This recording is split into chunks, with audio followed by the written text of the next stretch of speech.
Hello boys and girls, today we are going to learn how to draw this cute little turkey.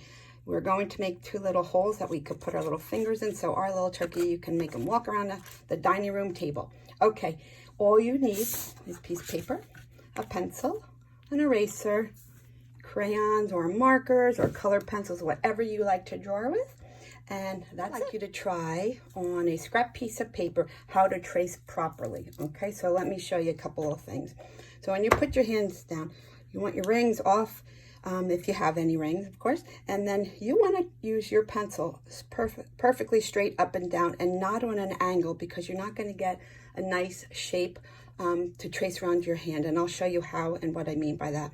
So if I don't hold my pencil perfectly perpendicular up and down, and I just go this way, you can see it's very, very hard to control, first of all, because my pencil and my hand is not really down low also on the pencil. If your hand is down low and your fingers are with your pencil hugging your fingers and you're going slow, you're going to get a more accurate tracing of your finger. Okay, so you can see the difference once I take this off. You're just going to go around and you're going to come at the bottom, and then I want to just curve these things and make it so it looks like the bottom of a turkey. You can see how these fingers were distorted because I did not hold my pencil perfectly or crayon perfectly straight up and down. You want to make sure you do that. And these fingers look perfect because I did hold the pencil properly. So hold it down low, trace around, go slow, and push this pencil against your finger. Some people push their pencil underneath and they might get something that looks like this, and then it's a really skinny little line, and we don't want that either. So perfect way, straight your hand perfectly down, and you're going to take your pencil and trace right around perfectly up and down so you get a nice tracing. Okay. Once you practice on your sloppy copy paper, you practice several times so you know how to do it. We are ready to move. So I'm going to put my hand, my paper is going to be portrait style. I want to make sure that I leave enough room because I have to make a beak. So if you want to hold your paper this way, go ahead. Either way, doesn't matter. Depends on the size of your paper. Here we go.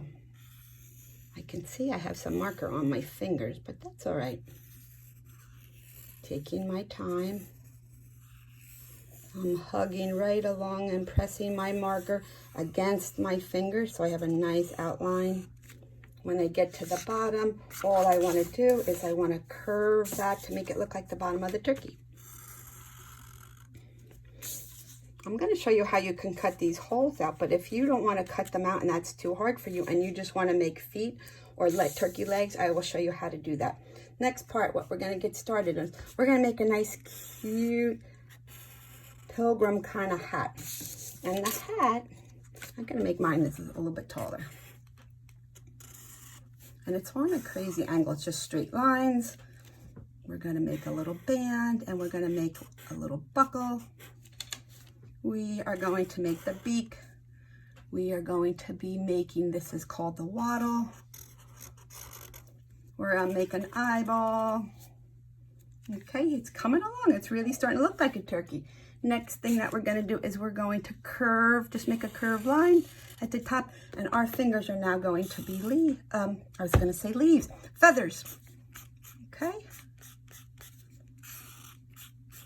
Just a series of straight lines.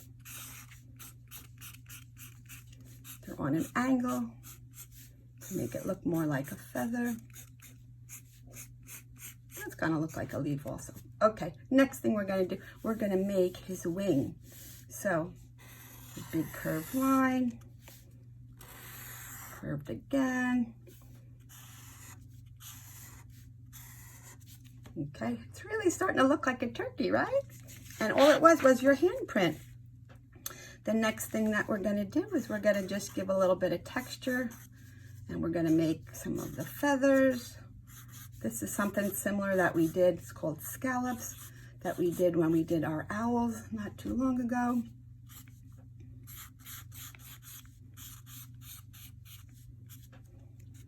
If you're going to cut two holes, you're going to cut them here. If you want to just use it as a turkey leg and you don't want to make the holes, you can just make your feet. No problem. Okay, next step is going to be to color and cut out.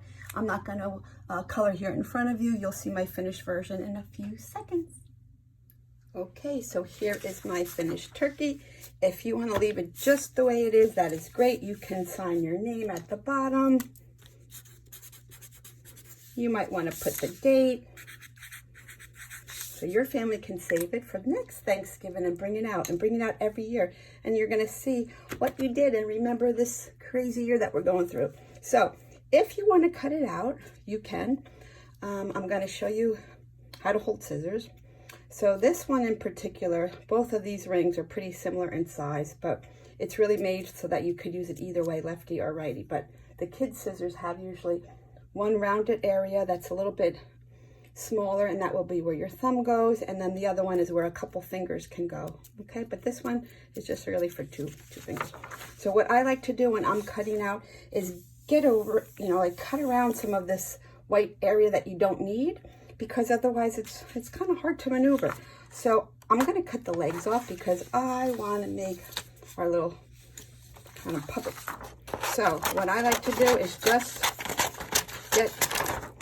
I'm going to go back to my big scissors and just cut. You don't have to be perfect at this way, but just get close to it.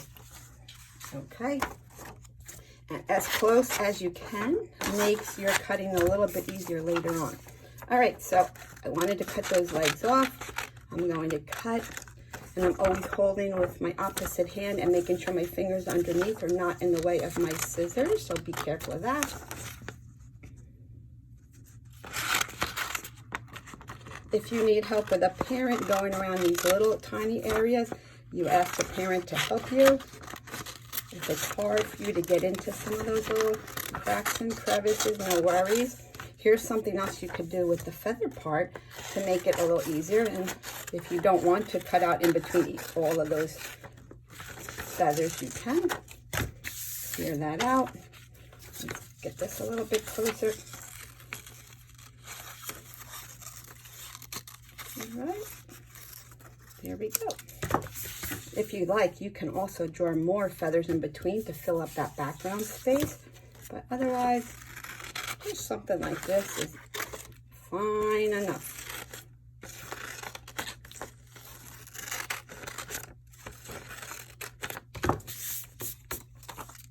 All right, next thing, I think I'm going to put my name on the back and the date 2020.